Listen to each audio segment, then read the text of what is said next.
Pseudopod is extruded into this universe from a dimension of purest fear. It's beautiful in its own alien way, but what's to come will unsettle you.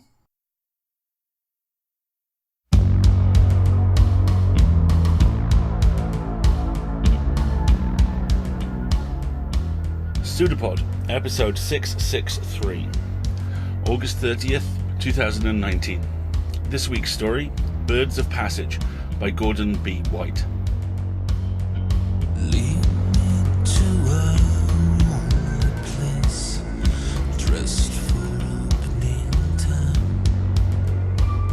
Show me bleeding where my love burns you breathing. Hey everyone, welcome to Pseudopod, the weekly horror podcast. I'm Alistair, your host, and this week's story comes to us from Gordon B. White. It was first published in Twice Told, a collection of doubles edited by C.M. Muller, and we will have a link to that in the show notes. Your reader for this story is Steve Anderson, so, without further ado, get ready, because they have a story for you. And we promise you, it's true.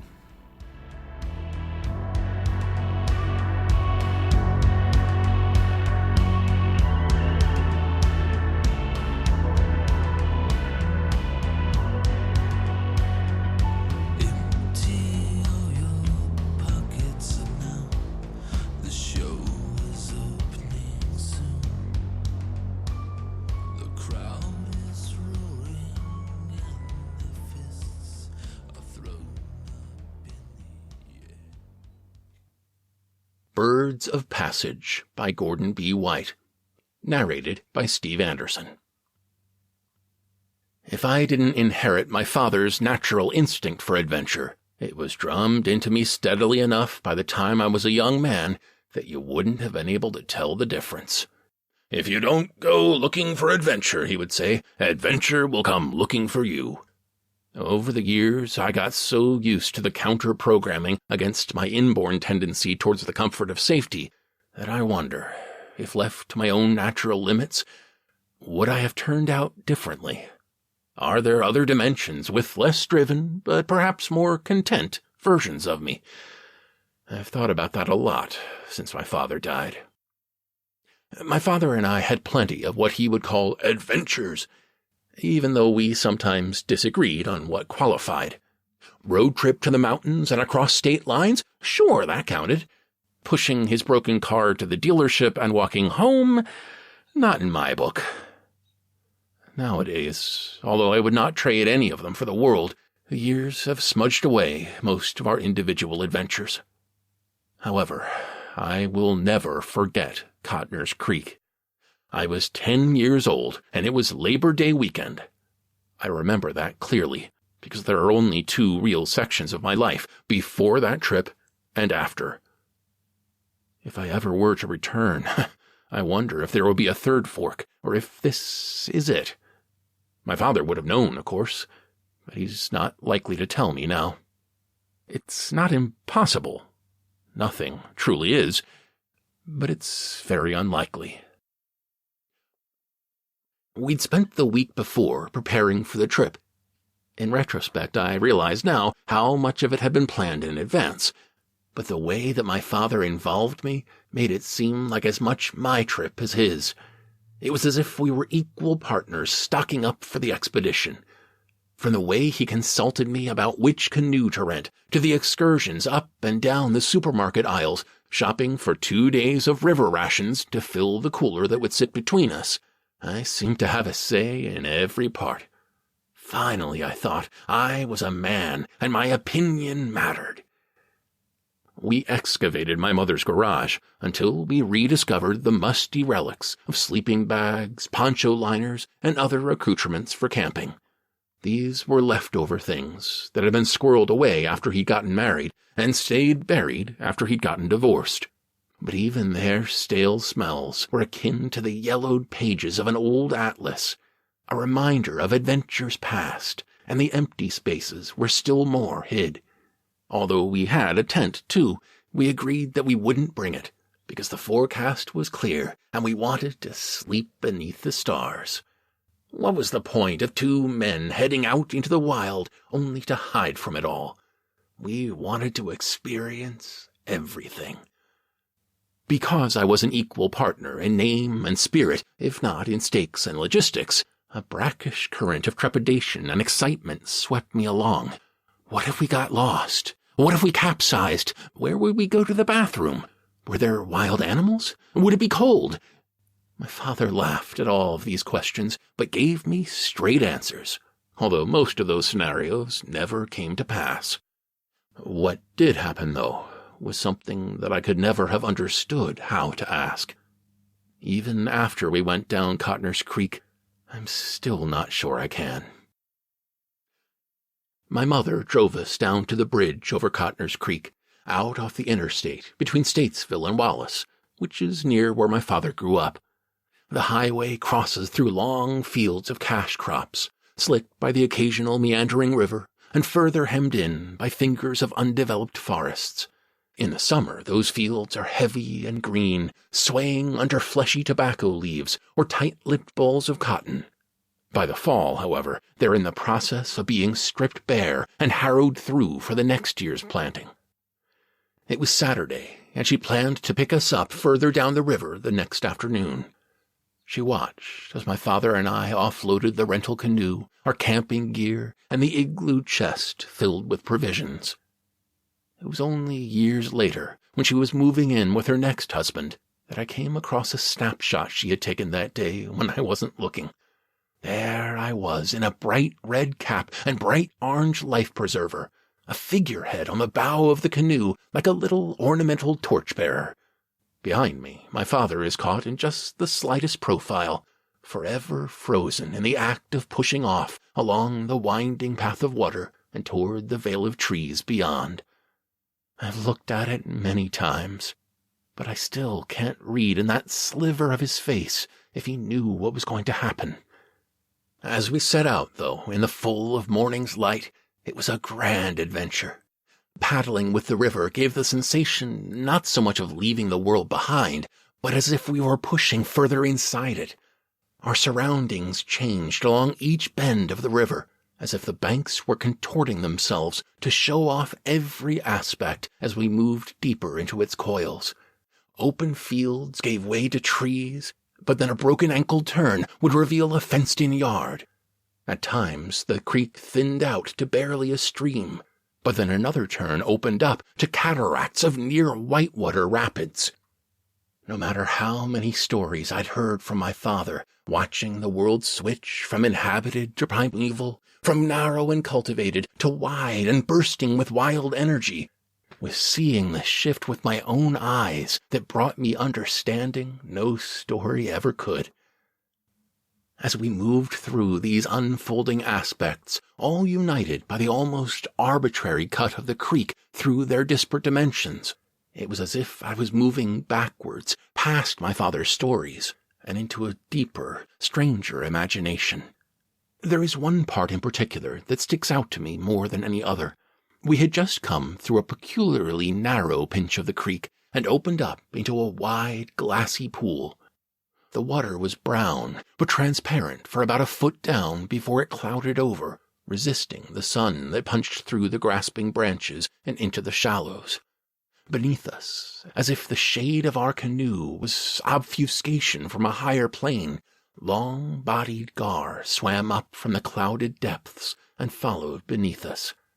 In our shadow, a new layer of their world was presented, and so they rose up, their needle noses and armored flanks primitive and unintelligible in this thin layer.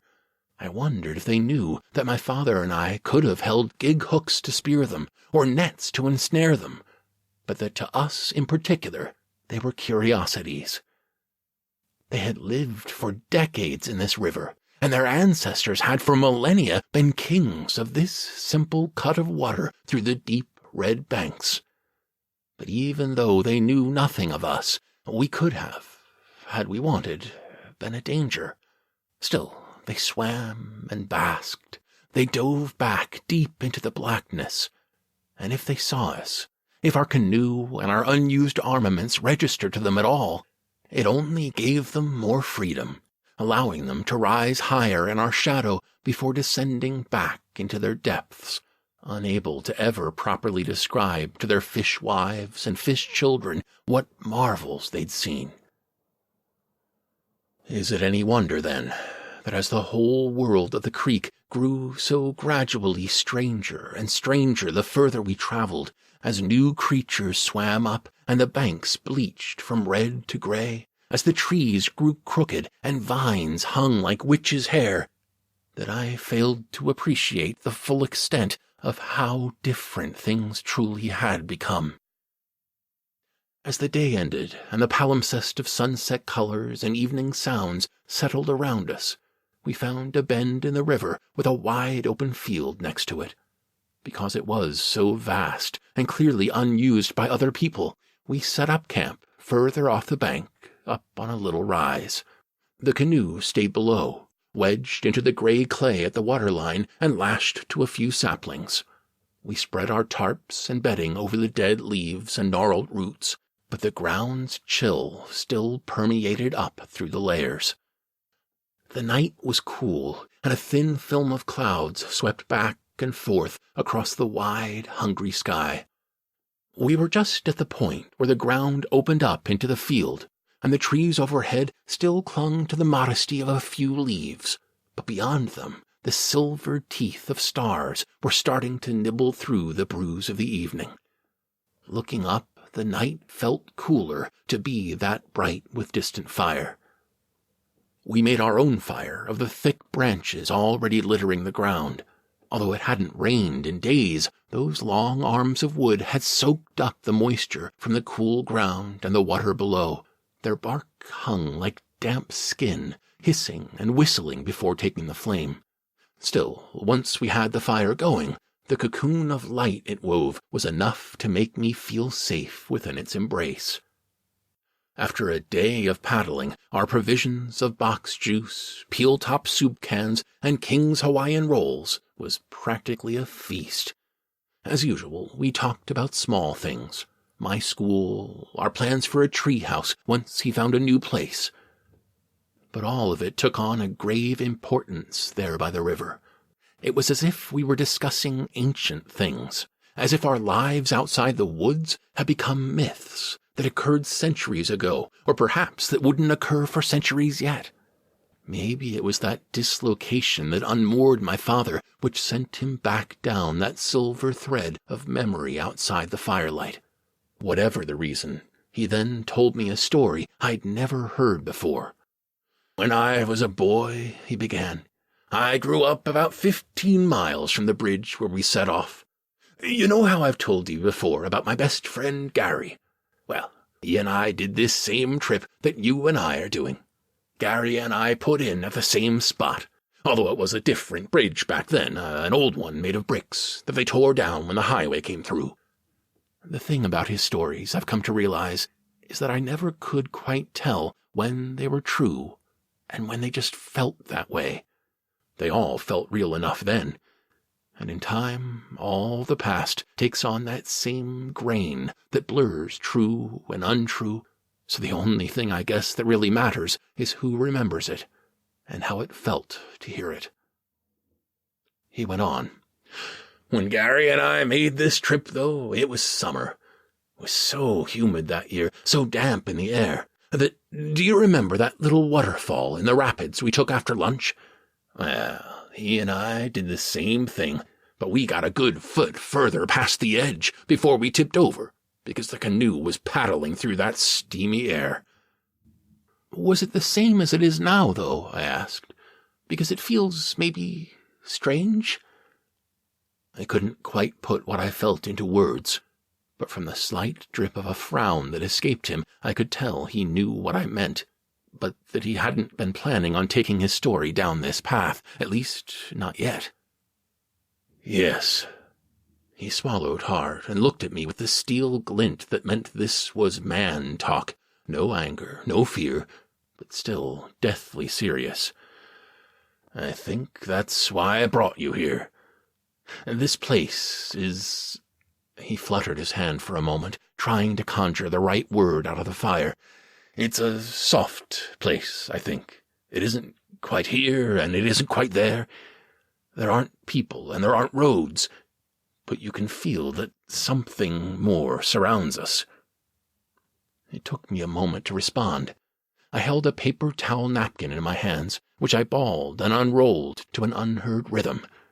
He was right, or at least it felt like he was right, because there I could also feel something under that black dome of sky and all the million fly specks of distant light above us that peered through and then were swept away in the current of clouds.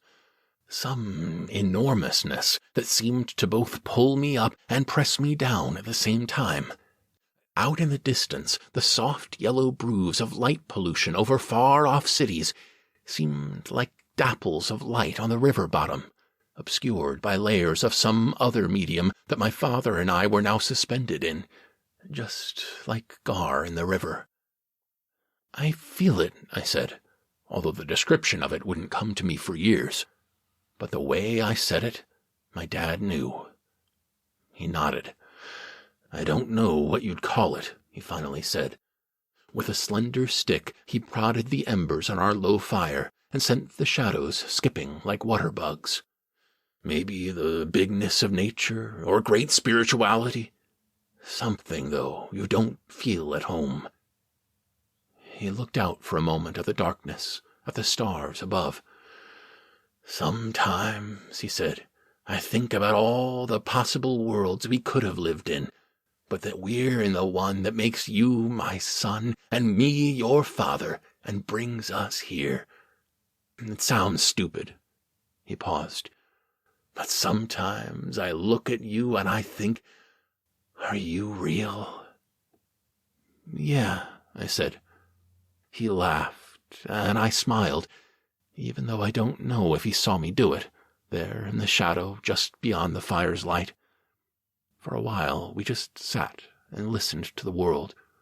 Do you feel it everywhere? I eventually asked, meaning the thing he had talked about, and meaning everywhere outdoors. But even though I didn't clarify, my father knew. He and I shared a wavelength like that.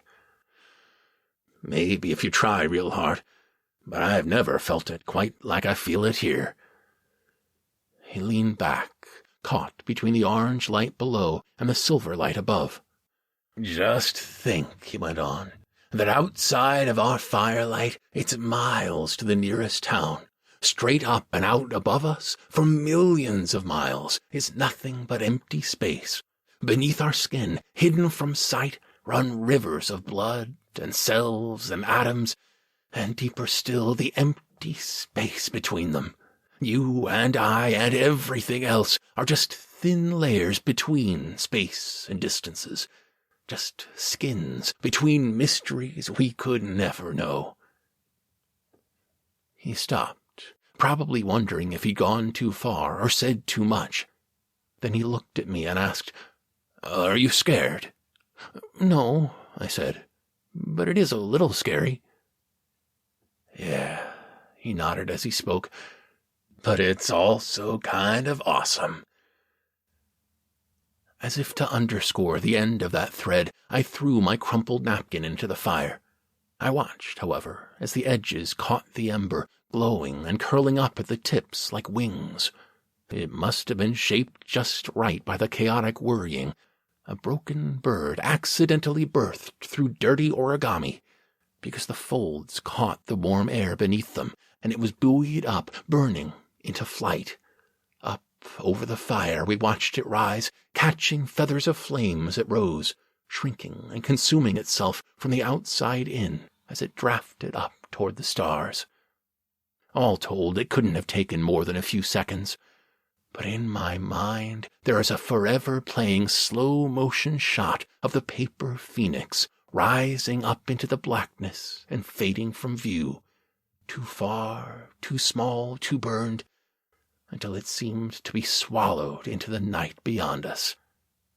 We sat in silence for a moment after it vanished, listening to the wood whisper in its combustion and the crickets sing along.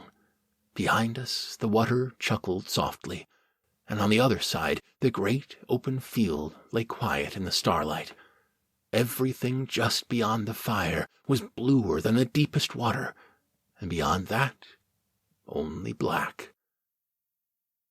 As my eyes grew accustomed to the gloaming, however, a single point of light emerged in the distance.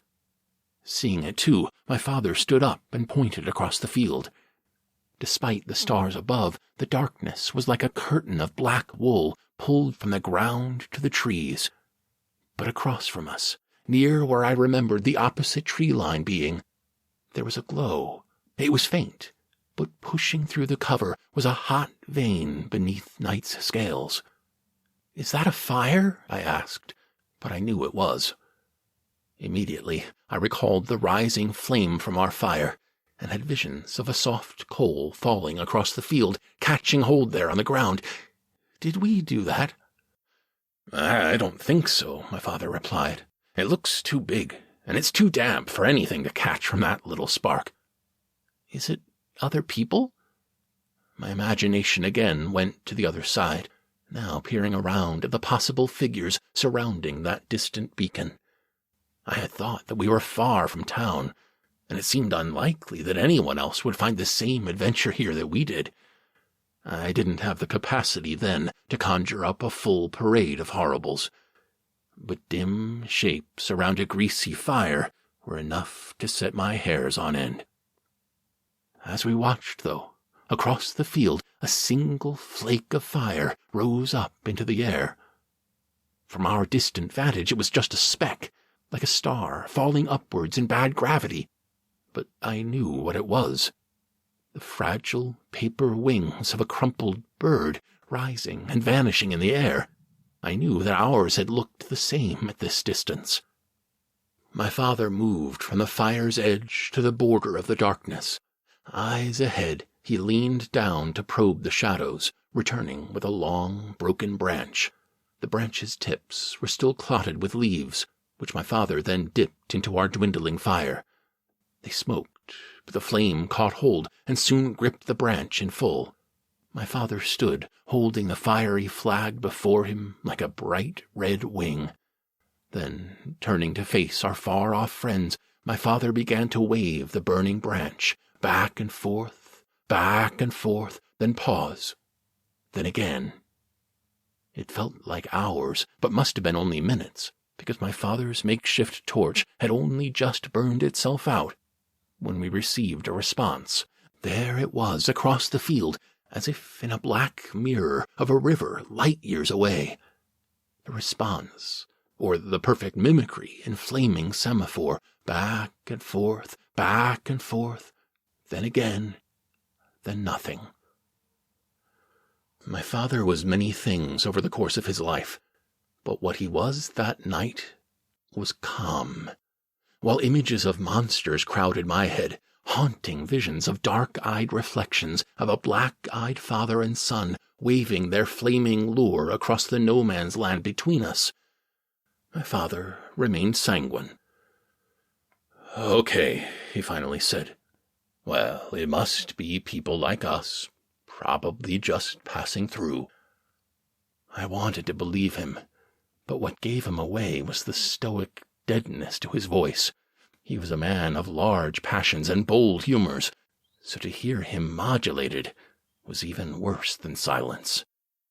Still, through his strength and my own dogged impersonation, we managed to ignore our sister camp for the rest of the evening. We let our fire dwindle and die, and then waited as the one across the field similarly faded from sight. As the night wore on, though, if I borrowed my father's strength to set up camp and eventually crawl into the sleeping bag, then actually falling into sleep was my own weakness. I'm fairly certain that even though he lay down too, my father never truly slept, because otherwise he wouldn't have been awake when it happened. "Are you awake?" he asked, but loud enough that it was a question that contained its own answer. It was still thin night, not yet tipping towards morning, and if the sky was a war between black and silver, black was still the clear victor. In fact, as he shook me gently and I first opened my eyes, I wasn't sure it wasn't a dream. "Are you awake?" he asked again, but he saw that I was, because he put his rough palm over my eyes. "Just stay like that," he said, "but you remember where the boat is." It wasn't a question. "If I say so, you go and push off and don't stop, understand?" I nodded, by instinct more than awareness, but he must have known, because he said again, "Even if I'm not there, you go alone to the bridge. Do you understand?" There, beneath the clasp of his hand, I knew that he was serious. I took a moment to let it sink in and visualize myself running from whatever unknown horror lay in the space beyond my father's protection. I could do that, I thought. It would be an adventure. I nodded. "Okay," he whispered, and drew his hand away. I rose up, though whether on my own or under his power I can't quite say. I looked out into the distance across the field, expecting to see the neighboring fire rekindled. But instead of illumination, all I saw was the roiling dark. The night itself moved, and the earth itself unrolled. What at first I had thought to be distant trees moved and swayed, revealing themselves as great, long appendages slick with the faint starlight. They towered above us, falling and rising in time to a rhythm that we could not hear. Neither my father nor I could speak to interrupt that moment. High above, the clouds parted, and the bright yellow moon, now full, gazed down on us. Then it rolled its pupil around, and the sheer gravity of the thing's attention pinned me to the ground, then slid off me like a wave. "Does it see us?" I meant to ask, although I don't know if I did, or if the way I gripped my father's hand asked for me. But he just shook his head as the giant eye looked away. He hugged me close. What we saw was awesome in the truest sense. It was gorgeous and grand and terrible all at once. It was like the northern lights, but of darkest black on a layer of black. It writhed like the coils of giant snakes in the hands of boundless night. In the distance behind, a mountain shrugged its shoulders and began to move. And then it was dark again, as if a veil woven of a new kind of darkness had fallen, one that wasn't the absence of things, but rather the richest depths of possibility, a darkness from which anything could emerge. In the years that followed, I've theorized, but abandoned all theories on what we saw.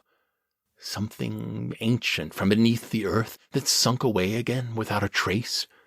An echo of a form on a different dimension, cast like a shadow onto our world. A god? A demon?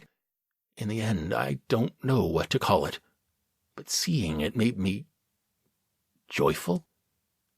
In a flash, I had been gifted indisputable proof that there is strangeness in the world that we may never know, but that this universe is an amazing and infinite place.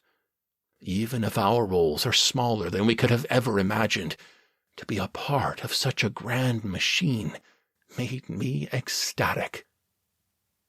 But even in the twists and turns, as my mind reshaped to accommodate the possibilities of what could be born from the fertile dark, something more tangible emerged.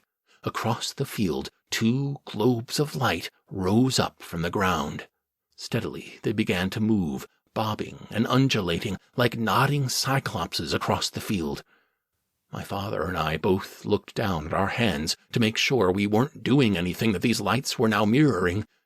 But no, they were moving on their own.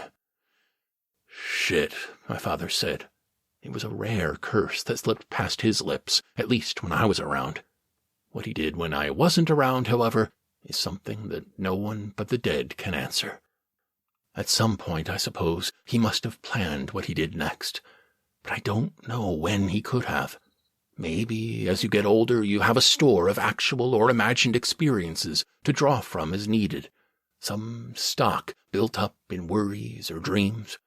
Maybe when he thought his son was in danger, there was suddenly a bloom of possibilities that he had seen all at once, as if in a giant knot, and from that he picked the thread that ran out our cord for the rest of our days.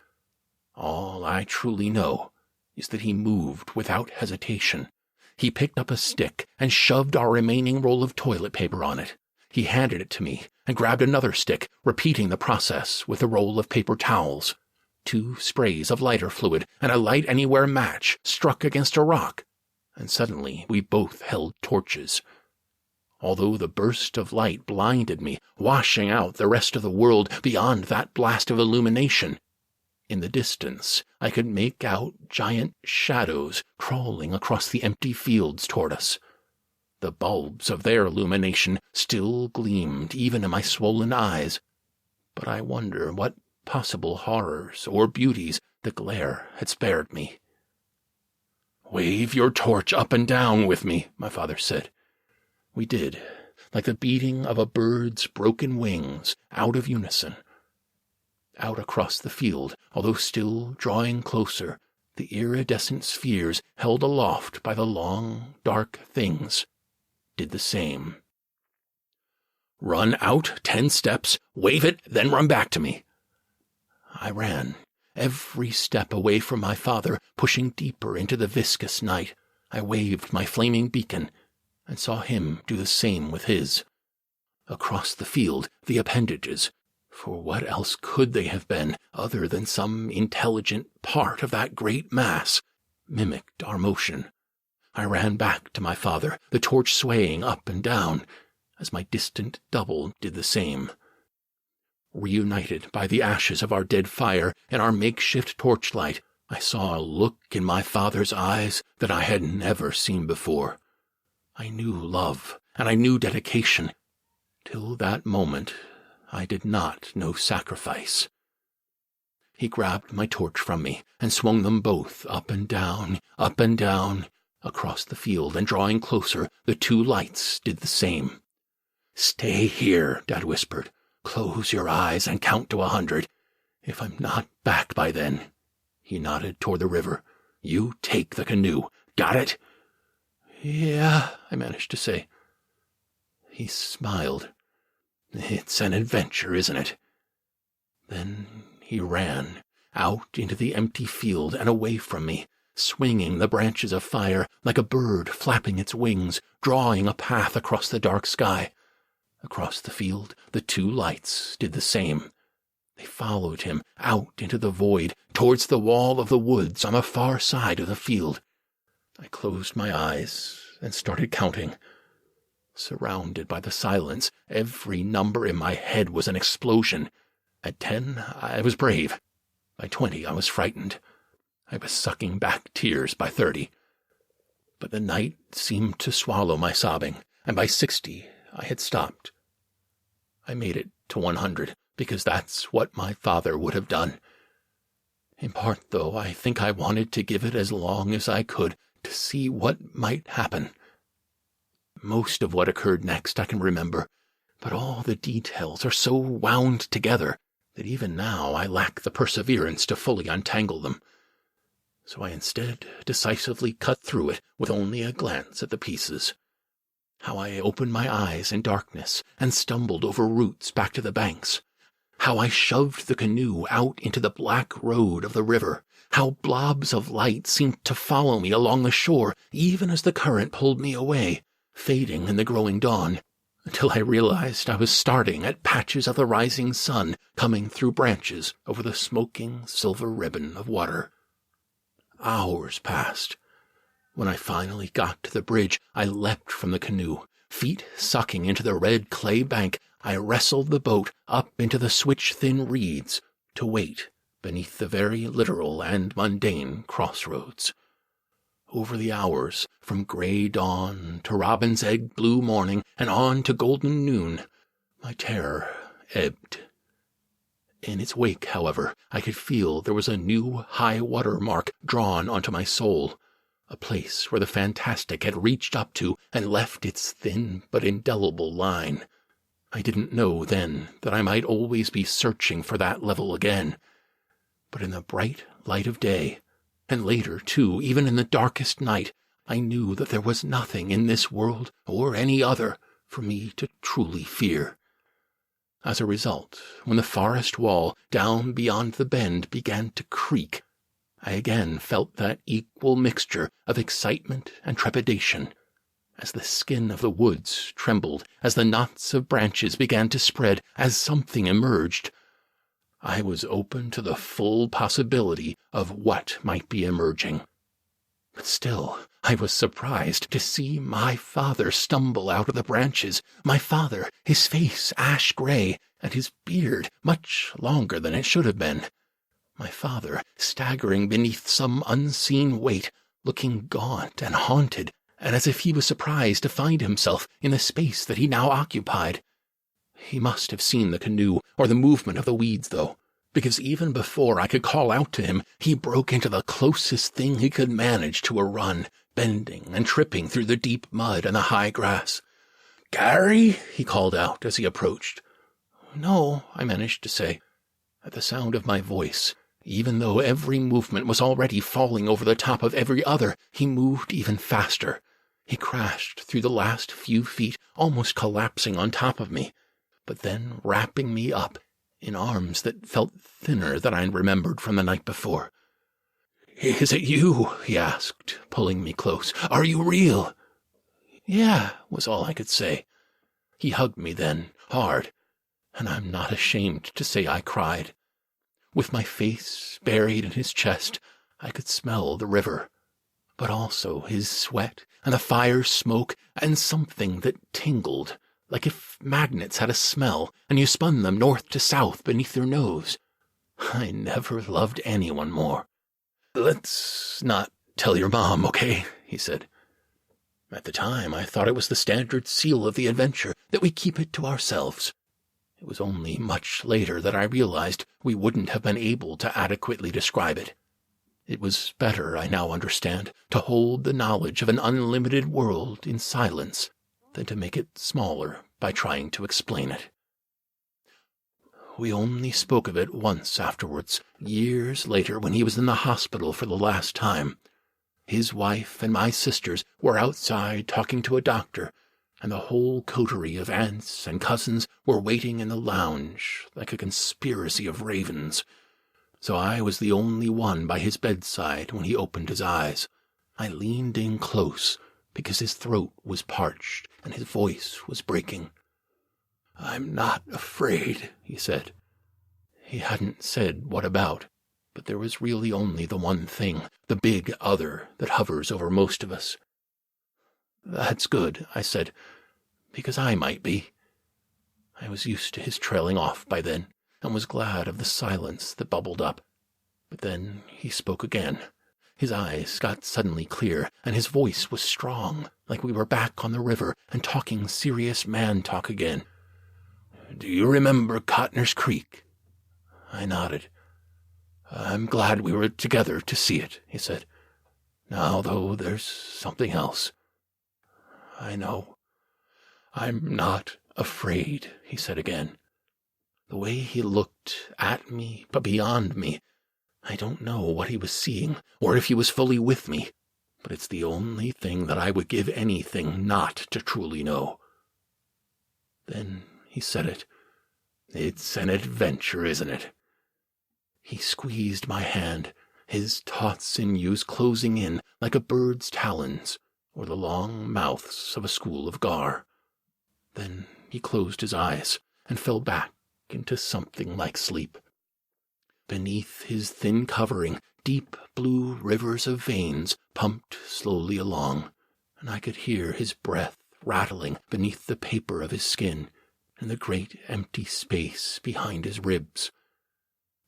I never spoke with him again. As I myself grow older, I often think back to that night on the river, about how there's a world around us, but beyond us too, a world that takes things, changes them, but sometimes gives them back. All of it is ripples. I think back to the flaming wings of paper rising up and vanishing into the darkness before the thing came to us. Even though my father has since passed on, and I too am getting old, I have no fear, because I know that in the sky above, in the water below, past that thin thread of night, there are mysteries that we can never know. There is more to it all than you or I could ever fully comprehend. And while that terrifies me, it also brings me comfort. I know that even if the universe has no thought or regard for our existence, we can give it meaning through our own actions and our love for one another. Instead of hiding in the darkness, we take to wings of flame that bear us on like birds of passage, beating bravely out into the great unknown.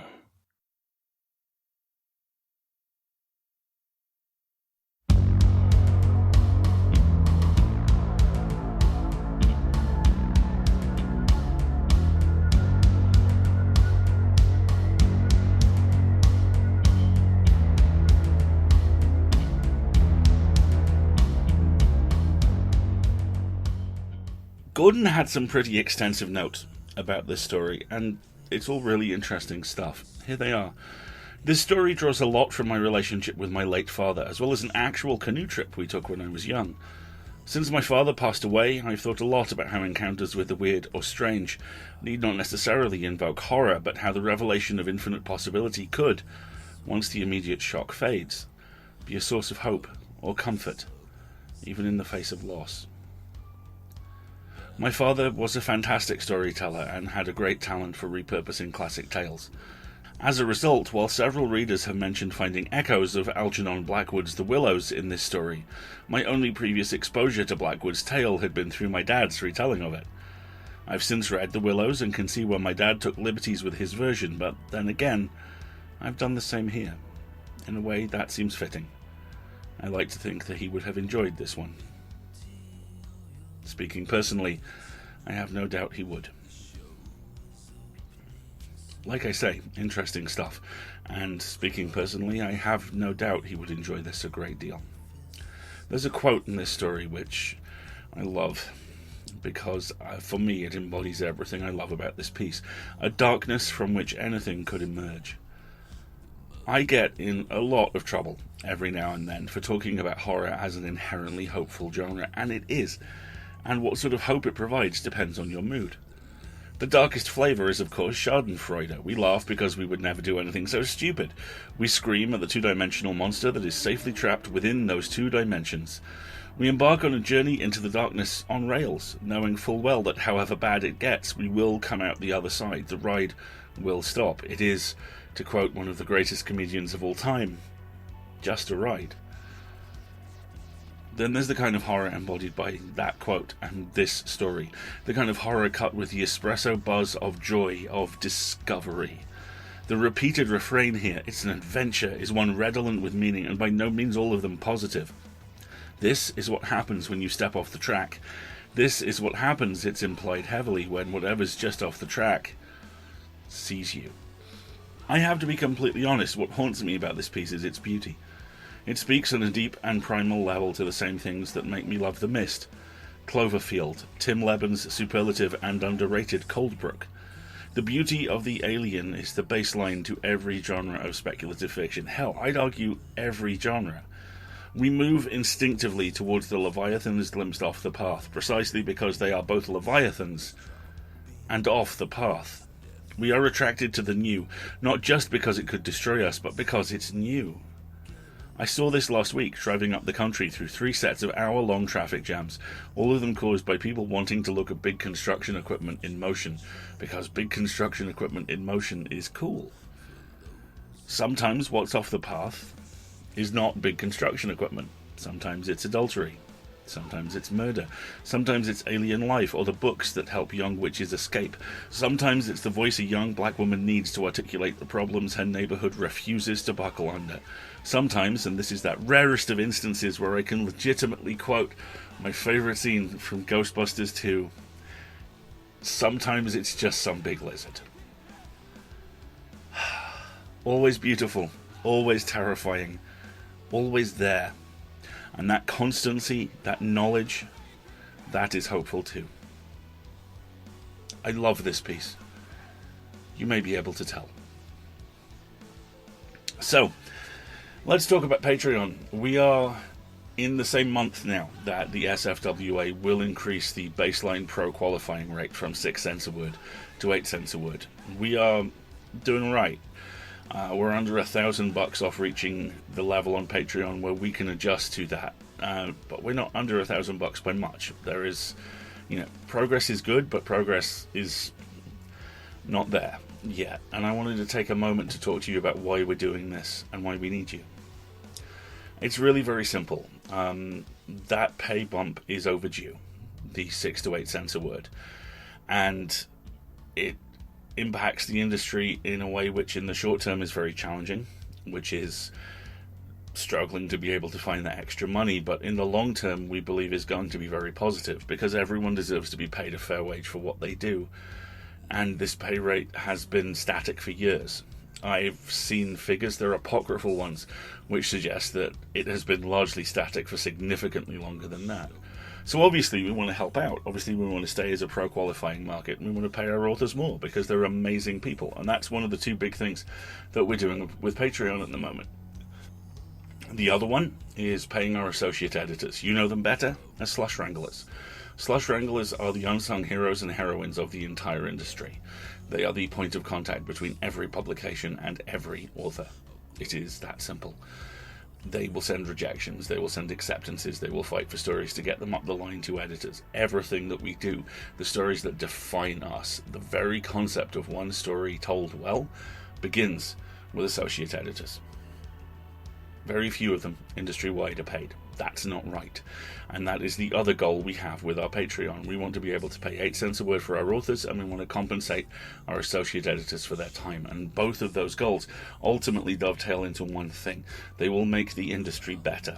They will improve standards for the people who keep the industry going, and they will ensure that the rising tide ultimately lifts all boats. It's very tough. I can't lie to you. We've been trying to do this for close to a year, and everyone is trying to do this, and with us it's taking some time, but we are getting there, and we desperately need your help. And there are two ways that you can help us out. The first, obviously, is money. If you can, please donate. There are two ways you can do this, either through PayPal or Patreon. At $5 a month, regardless of which one it is, you gain access to our audio vault, which is full of stuff which has never been on the feeds. New material added regularly over there too. At Patreon, there are higher levels. You can get merchandise at some of those. You can help us out at others. But ultimately, they are two cash funnels which funnel down to the same thing. And any cash that goes in there gets us closer to this target that we desperately need to reach. Not just for us, but for the people that we're doing this for. That being said, I'm cognizant of the fact that times are tight and probably getting tighter, and that many of you want to help but can't do so financially. There are things you can do. The most obvious one is if you liked the story, and I loved this one, like I say, you may be able to tell from the subtle hints, like me going, "This is so cool!" Talk about it. Tweet a link. Put something up on LinkedIn, on Facebook, whatever social media network you use. Point people to a story you love. How great is that? How simple and effective and positive is that? Here's a piece of media I really love. You should try it. And the thing is, that helps everybody, because the friend that you recommend it to will find something new and amazing. Will find another listener. Again, it's all about exposure. It's all about discoverability. Rising tide. All those ridiculous metaphors. The other thing you can do is leave a review, either on Apple Podcasts or on Google or whatever podcatcher you grab us on, or blog about us, or tweet about us. Anything positive helps. Helps our discoverability, helps raise our profile, helps bring more money in, helps us get to this goal. We need your help.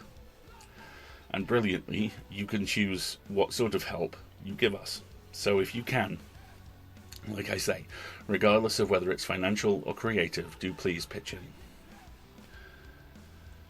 Pseudopod is a production of Escape Artists Incorporated and is released under a Creative Commons Attribution Non-Commercial No Derivatives license. Your author this week was Gordon B. White. Your reader was Steve Anderson. Your host was myself, Alistair Stewart, and your audio producer was the incomparable Marty Perret. Next week and next month, audio production duties will be handled by Chelsea Davis.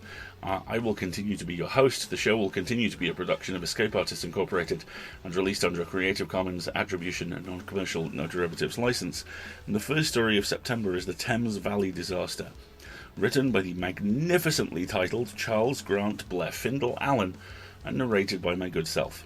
We'll see you at the end of the week with that.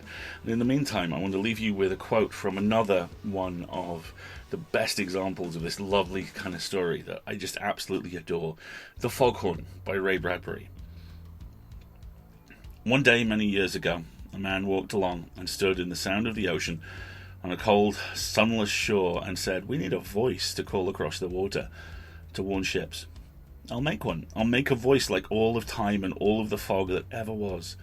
I'll make a voice that is like an empty bed beside you all night long, and like an empty house when you open the door, and like trees in autumn with no leaves, a sound like the birds flying south, crying, and a sound like November wind and the sea on the hard, cold shore. I'll make a sound that's so alone that no one can miss it, that whoever hears it will weep in their souls, and hearths will seem warmer, and being inside will seem better to all who hear it in the distant towns.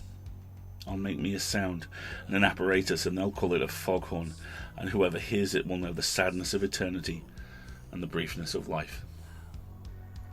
We'll see you on Friday, folks. Until then, have fun.